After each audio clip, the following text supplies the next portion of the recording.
Good morning, traders from whichever side of the world country you're watching me from. My name is Ian Joseph, lead market analyst, HFM, East Africa. Now, quick disclaimer before we do begin. The information herein is only meant for educational and informative purposes only.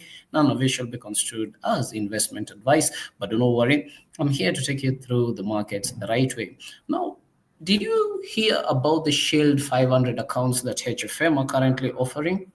In the spirit of 15 years celebrating in the markets, we are offering new traders with an opportunity to open a Shield 500 account. Now, this account is special because whatever you deposit above $100, if you incur losses within the first 25 days, we are going to refund you up to $500. Yes, you heard me right. For the first 25 days that you trade, if you happen to lose any money, we HFM are going to refund you. Not only that, we do have a lot of promotions currently running at the moment, okay? We do have the Pure Gold giveaway, which has 16 days, 2 hours left. It did begin on 8th of September. It's going to end on 8th of October, and this is a chance for you to win 10 grams of pure gold. Yes, you heard me right once again, whereby Pure Gold giveaway is the name, whereby you set your target, hit it, and win it, and lock 10 grams of pure gold. Now, how do you join? Go over to your HF under promotions, join the Pure Gold giveaway, trade 100 standard lots in gold using any account type, hit the target and win 10 grams of pure gold. Very, very interesting. We do have 16 days, so there's a lot of time for you to get enrolled with the promotion. Not only that, we do have Battle of the Elite. Now, this one is bigger. This one is better. This is the baddest, whereby you have a chance to become Kenya's Don Obis, claim the crown, win 650,000 Kenyan shillings. Now, remember, this is only round one, meaning there are so many rounds to come, whereby it's going to run for 1 month. We are going to have 13 lucky winners, 2 price tiers. Maximum leverage for us Kenyans is 1:400. Now, the first person is going to walk home with 650,000 Kenyan shillings. Number 2 is going to walk home with 260,000 Kenyan shillings. Number 3 is going to walk home with 130,000 Kenyan shillings. We're going to have 10 winners in the lucky draw who are going to have a chance to win $200 each. Now, how do you join? You go over to your HF under promotions, join the Battle of the Elite, and join the promotion. Open a Battle of the Elite trading account and deposit at least $100. Trade any asset and rank in the top 3 traders by percentage-wise of profit gain to win a cash prize. Once again, we are going to have 10 lucky winners who are going to walk home with $200 each. Now, for the qualification, you just need to have trade 10 trades and 2 standard lots to qualify. Now, looking at the leaderboard currently at the moment, we do have Kamasi, who's up 240%. Quite interesting. Then at the bottom, not necessarily at the bottom, but at number 8, we do have 0722. I don't want to mention the exact number, who's up 6.39%. Looking at it, minimum $100, you can easily be on the leaderboard with these numbers that are currently running at the moment. Now, that aside, let's get over to the highlight of the day, whereby any day we do begin our morning market call, we usually start off with the economic calendar. This is the place whereby you generate these ideas to be trading from. Now, what is the world doing currently at the moment? What happened last week? How could this information impact the near future? And that's what I'm here to help you look at. Now, starting off, today is the 22nd Monday of September 2025, and we do have a bit of data ahead of us. Now, starting off with last week, we do have the commitment of traders, which was updated at exactly 10:30 on Friday. But we want to look at this data. How does this data affect us in the near future? Now, for you to go forward, you have to know where you've come from, and the HFM website, the economic calendar of HFM, does a very, very good job of simplifying this information. But if you do click on the title here, let's say, for example, you're looking at the dollar and then click on read official report, it's going to open a new tab whereby it's going to take you to the official website where this information does come from. Now, this is the Commodities Futures Trading Commission, in short, cftc.gov. If you look at the link up here, this is a government website whereby institutions update their positioning every Tuesday, but the information will be made public each and every Friday. Now, this information is not usable for scalpers, but if you're a swing trader, it's worth looking at, whereby you want to understand how institutions have been pushing money in the previous week. Now, there's a lot of data here, and I want to take you through slowly by slowly. We want to start with metals and others, whereby we want to go to the short format. Starting off with the precious metal, gold and silver. Starting off with silver, if you scroll down, you can see this is Silver Commodities Exchange. This is contracts of 5,000 troy ounces. Now, there are several assets here. We do have the producers, the munchers, the processors. We do have the swap dealers.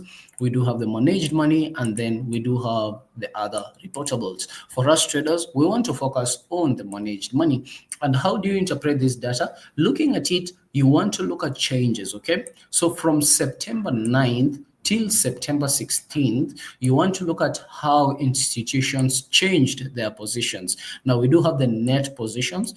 Under managed money, we can see that we do have 51,259 net long positions. So long are basically buying, okay? So we have 51,259 net long positions, and then we do have 15,453 net short positions. But as a trader, you will want to focus on the changes. Now, looking at the changes, institutions added more or less on longs and short positions at the same time from September 9th till September 16th. And I want us to go slowly by slowly on this data today, looking at how this information is very powerful. Now, I'll go to the charts in just a moment's time, but I want you to, this information will be updated to the YouTube channel.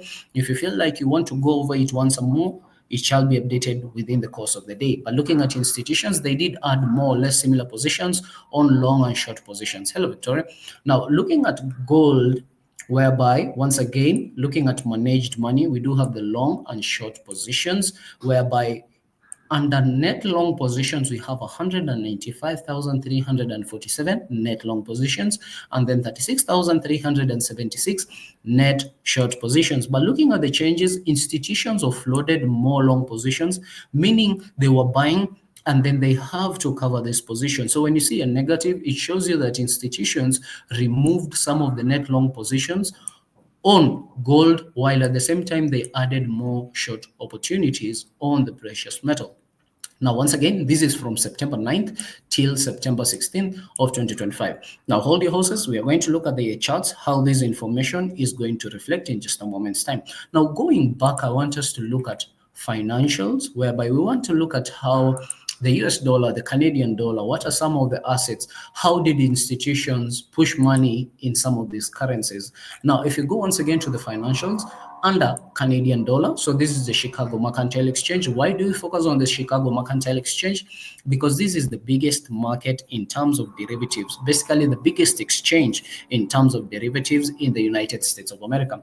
Now, once again, we do have four categories here. We do have the dealers, we have the asset managers, who are the institutions, we do have the leveraged funds, and then we have other reportables. For us traders, we want to focus on the biggest speculators, which are institutions. Now, looking at it on Canadian dollar, we do have 36,643 net long positions, while at the same time we do have 94,793 net short positions. So looking at it on a larger perspective, you can see that institutions are favoring selling Canadian dollar compared to buying the Canadian dollar. But once again, for us traders, we want to focus on the changes, whereby we can see institutions added 3,943 net long positions, while at the same time they offloaded 2,626 net short positions, meaning institutions favored buying the Canadian dollar compared to selling the Canadian dollar. Now, looking at the Swiss franc, very interesting, whereby we do have only 5,000 net long positions, while at the same time we do have almost 40,375 net short positions. But interesting thing to note is that institutions added only 362 net long positions, but they offloaded a lot of short positions, almost 6,622, meaning institutions did buy more and they offloaded massive positions on selling aspect. So looking at it, the Swiss franc is expected to be stronger in between the 9th of September till September the 16th. Now looking at the British pound, once again, very interesting. We did see institutions move a lot of money in the past week, and this is something very, very interesting that you need to be looking at if you're a scalper, swing trader, day trader, or an intraday trader. Now looking at British pound, we do have 92,078 net short positions, but look at how much money institutions offloaded just within 1 week, almost 18,000 contracts of British pound. Now, one of these contracts is going to be 62,500 British pounds. Quite interesting. If you multiply these and these multiplied by the current GBP USD value at the moment, you can understand the magnitude of how much money the commitment of traders shows you in terms of institutions buying and selling. And looking at it, number of categories in these traders, only 7 traders are in this category, and they're pushing quite a significant amount of money in the financial markets. So institutions favored buying the British pound compared to selling. So they added more long positions, but at the same time, they offloaded a lot of short positions. Looking at the Japanese yen, also, once again, very interesting, whereby we do have 102,000 net long positions and the short positions are 32,025.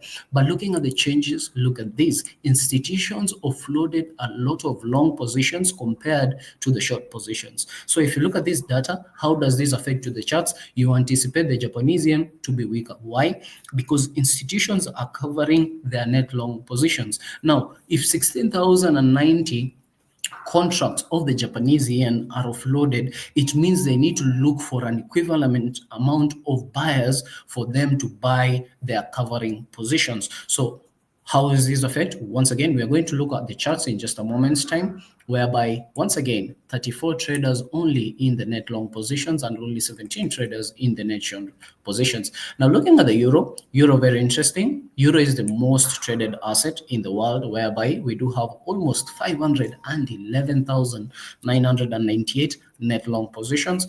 But at the same time, we do have 122,299 net short positions. So looking at it from this perspective, you can anticipate that institutions are favoring more buying opportunities compared to selling opportunities. Now, for us traders, that is going to represent the overall trend of the market, okay? But you want to focus on the changes whereby from 9th of September, we did see institutions add almost 5,078 net long positions, but at the same time, they offloaded almost 1,370 net short positions, meaning if you look at it on a price action chart, you anticipate the euro to be stronger, and we're going to look at that in just a moment's time. Now, going back to the economic calendar, so this data is usually updated every Friday at 10:30, and if you look at it on the HFM website, it's usually updated for you, whereby you're given a much more detailed, simpler method of looking at it. Let's say, for example, US dollar, the CFTC. So this is the S&P 500, whereby the previous data was negative 173,000, and actually we did see more positions being offloaded on the S&P 500. Why? Because the S&P 500 is at all-time highs currently at the moment, and if institutions are buying, it makes sense for them to start covering their positions. Looking at oil, so this is the CFTC oil, whereby the previous data was 81.8 thousand. We did see a lot of buying on the commitment of traders in terms of oil net positions, whereby the data did add up to 98.7 thousand. Now, looking at gold, similar occurrence, whereby the previous data was 261.7 thousand.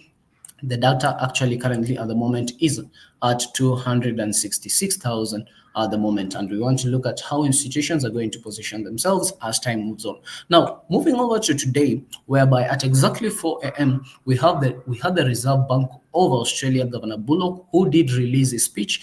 And if you click on the title here and then read the official report, it's going to open a new tab, whereby, as you can see, this is from the Reserve Bank of Australia. This is the official document that was released at exactly that point in time, whereby this is the opening statement to the House of Representatives Standing Committee on Economics. So the governor is Michelle Bullock, and this is how she started a speech. Now, for us traders, you don't want to go through the entire document. You want to look at the key points, whereby let's start it off, which was updated in July, sets our agreement with the government that an appropriate goal is consumer price inflation between the 2 and 3%. So to achieve this, she set the policy such that inflation is expected to return to the 2 to 3% target range, but there is flexibility around the time frame in which we meet our inflation objective to balance these meeting with our full employment objective. Now, achieving the maximum level of employment that is consistent with low and stable inflation in the medium term.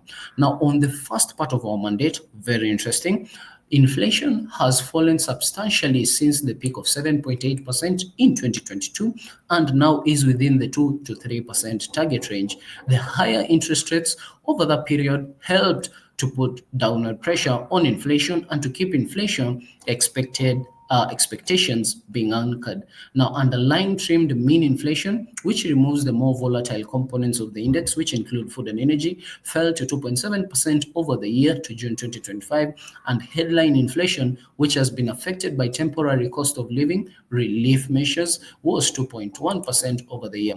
Now, on the second part of the mandate, so the central bank usually has two main mandates, okay? The first one, maintain inflation between 2 and 3%, and the second mandate is the main mandates, okay? The labor market conditions are close to full employment, whereby the unemployment rate of 4.2% in August remains low by historical standards, and the share of the population with a job is close to a record high. Very interesting. This is good news, she noted, while labor markets conditions have eased a little since we last met, with the unemployment rate rising a little, but we assess some tightness remaining, though there is always considerable uncertainty around this assessment. Now, throughout the adjustment towards full employment, the economy has continued to expand. Keyword here is continued to expand, and growth in economic activity has also picked up since we last met, driven by the recovery in private demand.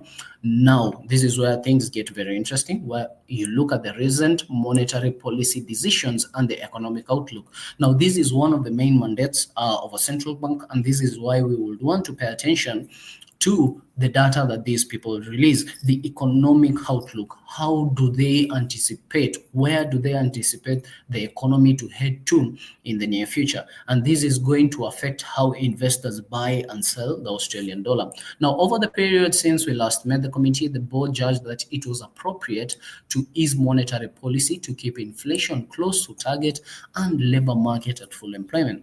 As she mentioned earlier, we have lowered the cash rate by a total of 75 basis points since the start of the year to now 3.6% after being held steady for a time at 4.35% since November 2023. Very interesting. Now, the RBA forecasts from the August statement monetary policy that underlying inflation will moderate a little further to around the midpoint of the 2 to 3% range. This forecasts were conditioned on the market implied cash rate path at that time, which included some further modest of easing monetary policy. Very, very interesting. Keyword here is modest easing of monetary policy.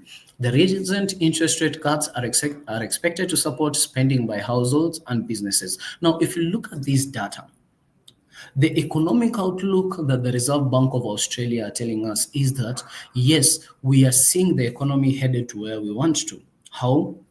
Mandate number one, maintain inflation in between 2 and 3%. Number two, and full employment. That's basically the two main mandates of a central bank. Now, after that, they do offer forward guidance whereby they look at further modest easing of monetary policy. Now, looking at the Australian region, currently at the moment, the weather is perfect over there. They were facing a few weather hiccups late last year and early this year, whereby looking at it from the macroeconomics, they do have a lot of resources. They do have a lot of mining operations. Now, whenever weather is bad for that particular economy, it means that the economy generally is going to stay at a standstill. Why? Because for mining to be conducted safely, there has to be perfect weather.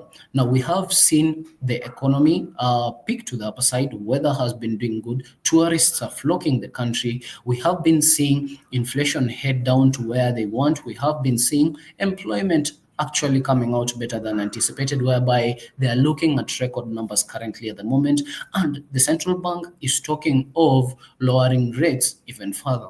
So if I'm a trader, I'm looking at this information and asking myself, should I be buying or selling the Australian dollar? And if I can go back to the commitment of traders, looking at it on the Aussie,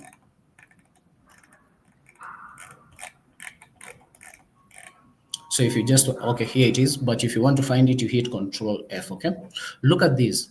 Under asset managers and institutions, net long positions are 43,023, net short positions are 83,465.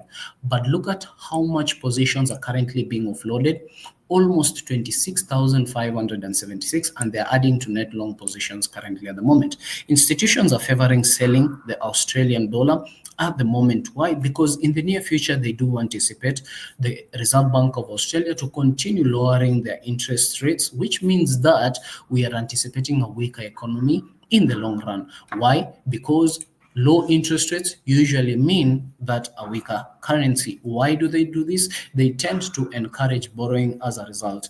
Whenever interest rates are low, they're basically telling the consumers, investors, come take out loans. Loans are going to be cheaper for you. Now, they do that to stimulate the economy when they see inflation drastically move to the lower side. Now, looking at this information, very, very interesting, noting how the Australian dollar is going to react before the year doesn't. Now, this is how you generate these ideas of how to trade, okay?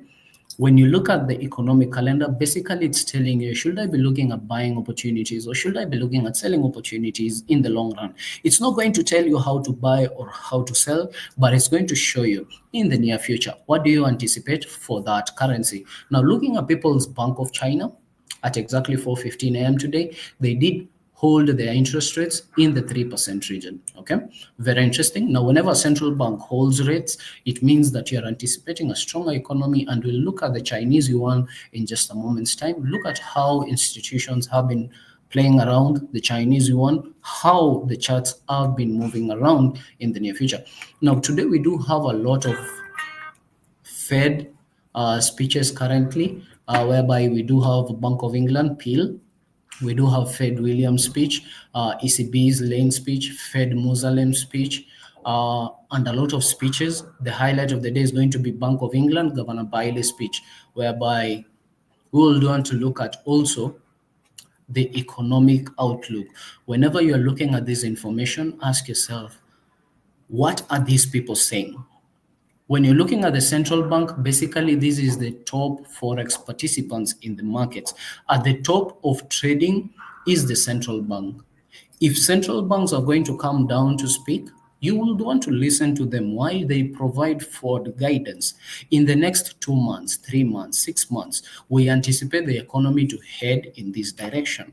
Now, for traders, the trend could be your friend, whereby if they say that, okay, things are not going good, it means that in the near future, we anticipate selling opportunities. As a trader, you will want to align yourself with more selling opportunities compared to buying opportunities. So you'll want to listen to the speeches of these people, look at how their forward guidance is going to be. Now, enough of that. I've just started a segment. Actually, we have just started a segment whereby I would want you to engage with me. What are some of the assets that you would want me to be looking into? I have looked at the data. I love looking at data, but I have so many assets on my charts, and I would want you to tell me what are some of the assets that you would want me to look into. Is it gold? Is it silver? Is it oil? And I would want you to put it in the chat box as I look at. Hello, Mbugu.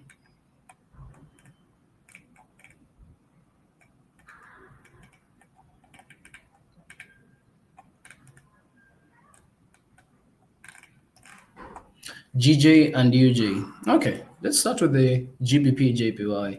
So interesting thing to note how the British pound, looking at the commitment of traders, whereby institutions did offload a lot of positions. So let me pull up. Let me drop this here. So looking at the British pound, once again, just going over this data in quickly.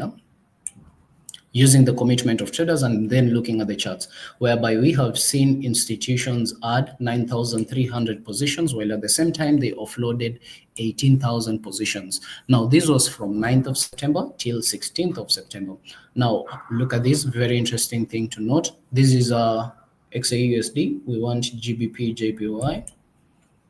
So from 9th of September till 16th of September, we did see institutions add 9,306 net long positions, while at the same time, they offloaded more short positions. So if you look at this chart, it tells you that institutions are favoring buying the British pound, while at the same time, they're favoring selling the Japanese yen. We did see prices move to the upper side. Now, this is going to be on the 1 hour time frame. Let me move out to the higher time frames, whereby we do have this region of support that we did form over there. Now, prices have been choppy of late. Now, looking at the Japanese yen, they are supposed to go to vote on the 4th of October, whereby they're supposed to bring in a new regime, okay? Prime Minister Ishiba did resign recently after just concluding the trade deal with the United States of America. Now, whenever that happens, institutions want to be very cautious with what is supposed to happen next, because as a trader, you will want to look at what is the new guy going to come into place. Let's say, for example, what happened last year, towards the end of last year and early this year, when Trump took over, there were talks of tariffs being set into place, and the markets digested this data negatively, whereby they didn't know where prices could head to.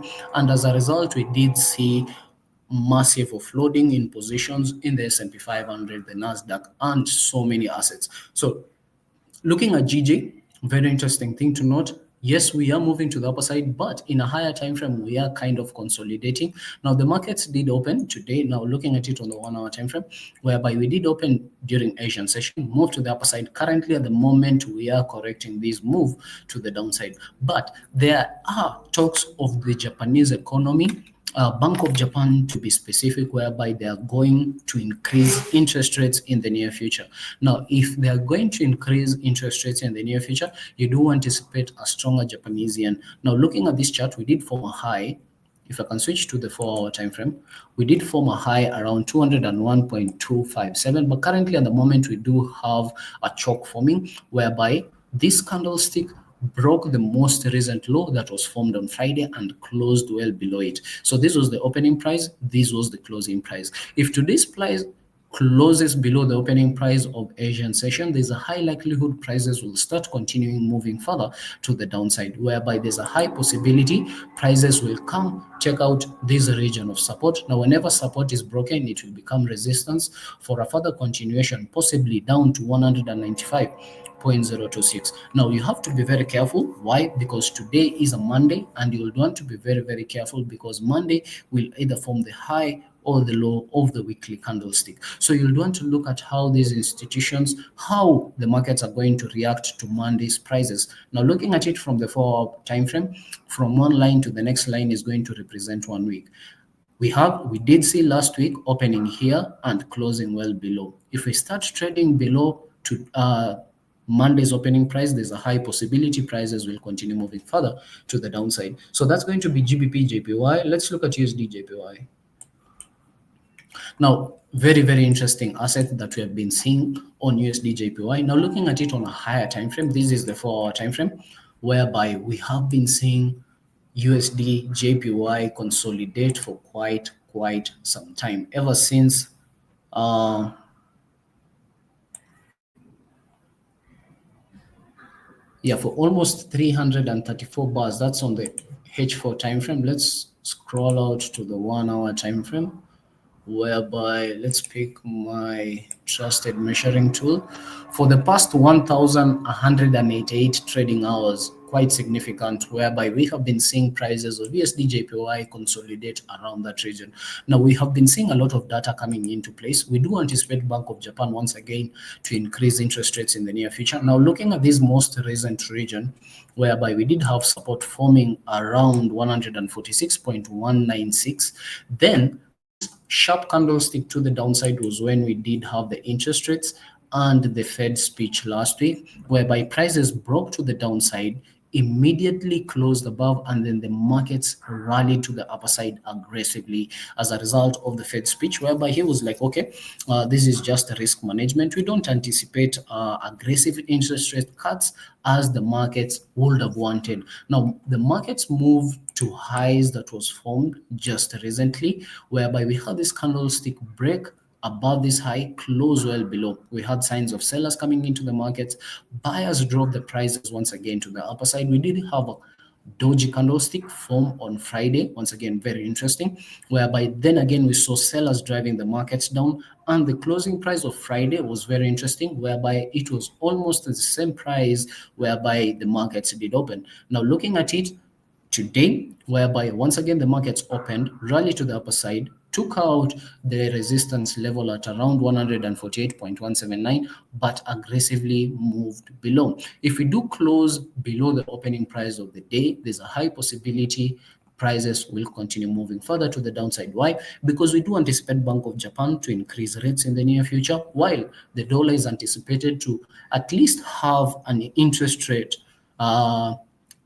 cut before the end of the year, meaning if institutions were moving money, they would want to move money from the dollar into the Japanese yen. Now, looking at the commitment of traders, once again, we did have massive offloading on long positions, whereby we did see almost 16,000 positions being offloaded from longs between September 9th till September 16th. Very, very interesting. Very interesting. From 9th of September, which was around this region here, till 16th of September, we did see institutions remove a lot of positions. We did see prices move to the upper side, came back down, corrected. Then we had this massive, massive candlestick. Once again, this was when we did have the interest rate decision. Prices moved to the upper side, but could we see institutions start to add more positions on the Japanese yen as time moves on?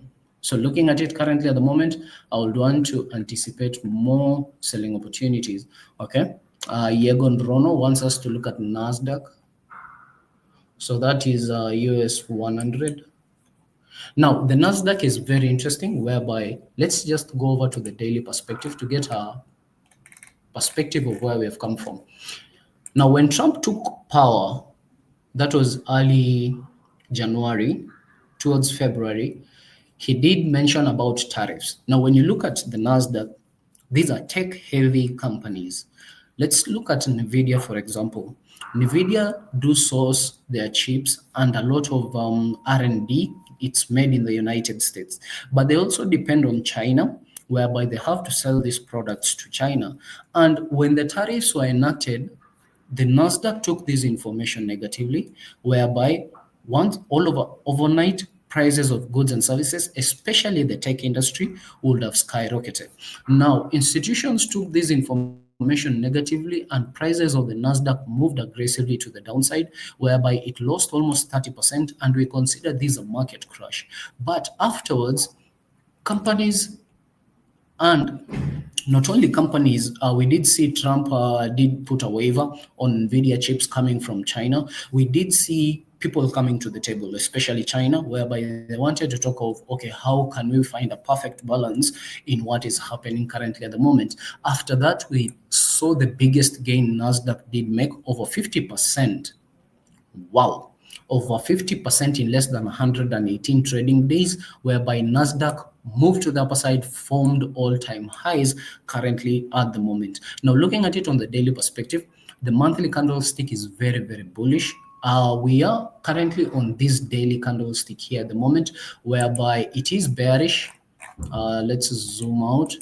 Whereby look at this price action. Prices opened, has gone to the downside. Now, this is very interesting because let me pull up a drawing website for you, just a moment.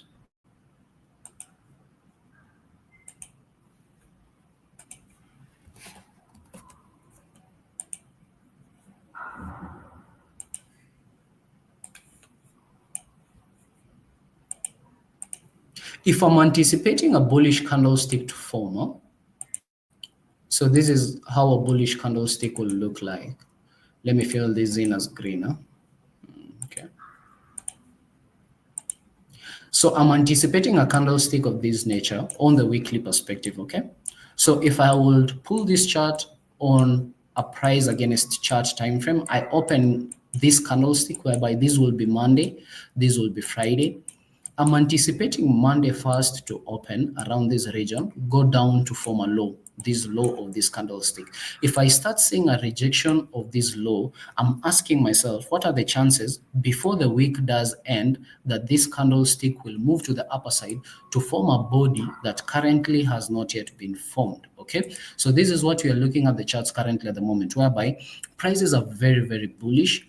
If this candlestick is Asian session moves to the downside, if it starts rejecting this low, I'm asking myself, okay, what are the chances? Today is Monday. It's formed the low and it's starting to reject. That this candlestick will push to the upper side, form a body that has not yet formed. So if I look at it on the daily perspective, let's even look at it on the weekly perspective, and I zoom in aggressively. You can see that this candlestick doesn't have any body to the upper side, and prices have been very bullish of late. If we start rejecting this low, there's a high likelihood that prices will continue moving further to the upper side. So we have looked at Nasdaq. Let's look at gold, and then we look at two more assets, and then call it a session.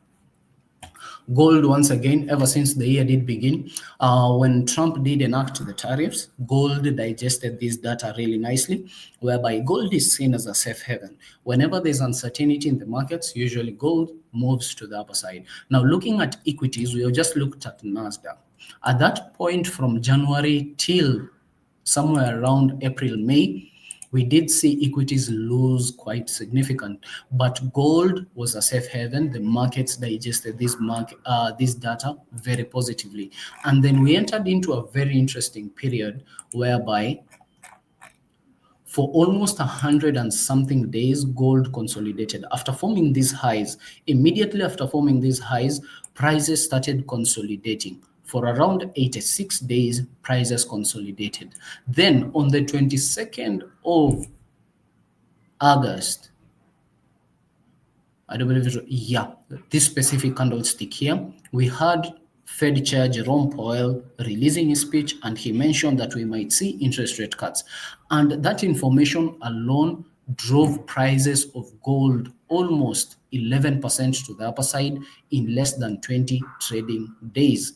After this period of consolidation that we had been seeing in the daily time frame, if I can just highlight a trend line from this region, we did see prices form this interesting channel whereby prices broke to the upper side, and currently we are at all-time highs. Gold has never been at this position at the moment, ever in history. So looking at it, whereby Asian session has opened, aggressively moved to the upper side. Now, this week is going to be one of the final trading weeks, excluding next week, Monday and Tuesday.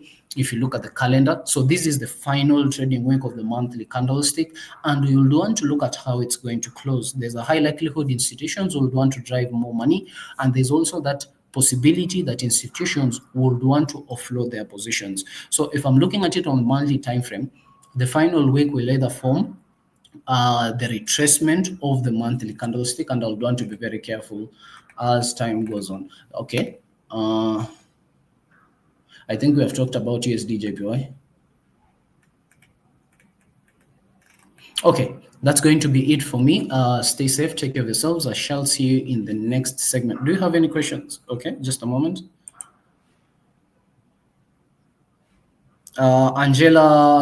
Angelax Florence is asking, is this fundamental analysis? Yes. For the morning market call, it's going to be fundamental analysis first, and then we are going to have the technical analysis. Now, fundamentals, basically, we are looking at macroeconomics, okay? We shall be looking at both macro and micro, but we shall be focusing more on the macroeconomics. There's a few questions. Maboriza asks how to deposit money in your HFM. Okay, log in into your HFM, input your email address, input your password. Then when you go to your wallet, which is going to be the bottom left, if you're using a device, if you're using a PC like I am, it's going to be top right corner, whereby under the wallet, click on the wallet, and then funds, deposit on the funds there. Also today, sandwich icon, which is an icon that looks like a sandwich basically. If you do tap on it, there's going to be that option of how to deposit money. Use whichever payment method that you would want, and then the money is going to go into your wallet. After going into your wallet, then you transfer it into the trading account that you would want to trade with. Now, there are videos that we have uploaded and we shall share them. They are also on our YouTube channel. If you go to our YouTube channel, there are tutorials of taking you through the right method of depositing money onto your HFM. So if there unaingia live TikTok 11 to 1 leo? Yes, I will. Yes, I will be on TikTok, okay? Hakuna bonus leo. Let's pray for that. We do have a lot of promotions. Now, once again, if you do open a Shield 500 account, very interesting. Within the first 25 days, whatever money you lose, we are going to refund you up to $500. So you don't need bonuses, eh? You just need to deposit. Whatever money you lose, we are going to cover for your losses. Thank you so much. Stay safe. I shall see you in the next segment, which is going to be tomorrow at exactly a similar time. For those who are going to be following me, I shall be live on TikTok for the class. It's going to be a beginner's class. Once again, we do have classes in Westlands, the Oval Office, 5th floor, HFM office, and then I do have online classes at exactly 3 p.m. to 4 p.m. The link is in the website. If you go to the website and then register for the online classes, the link is going to be there. Thank you once again. Stay safe. I shall see you in the next segment.